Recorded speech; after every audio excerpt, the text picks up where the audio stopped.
আসসালামু আলাইকুম। আমরা যখন সাধারণত অসুস্থতা এবং খারাপ অনুভব করি, তখন সেটা জাপানি ভাষায় কিভাবে প্রকাশ করব? খিবুনগা ওয়ারুই দেস। খিবুনগা ওয়ারুই দেস অর্থ আমার খারাপ অনুভব হচ্ছে।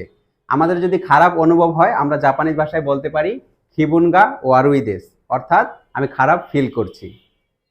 আতামাগা ইতাই দেস। আতামাগা ইতাই দেস অর্থ মাথা ব্যথা করছে। তো এখানে আতামা অর্থ মাথা, তো আতামাগা ইতাই দেস অর্থ মাথা ব্যথা করছে।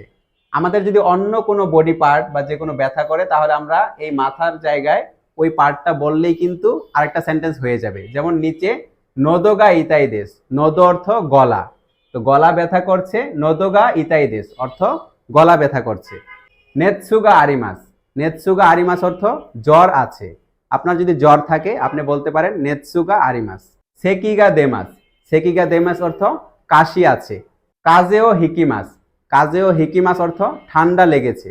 তো এই কমন সমস্যাগুলো আমাদের প্রায় হয়ে থাকে। আমরা যখন এই সমস্যাগুলো ফেস করব, তখন জাপানি ভাষায় এভাবে প্রকাশ করতে পারবো। আসসালামু আলাইকুম।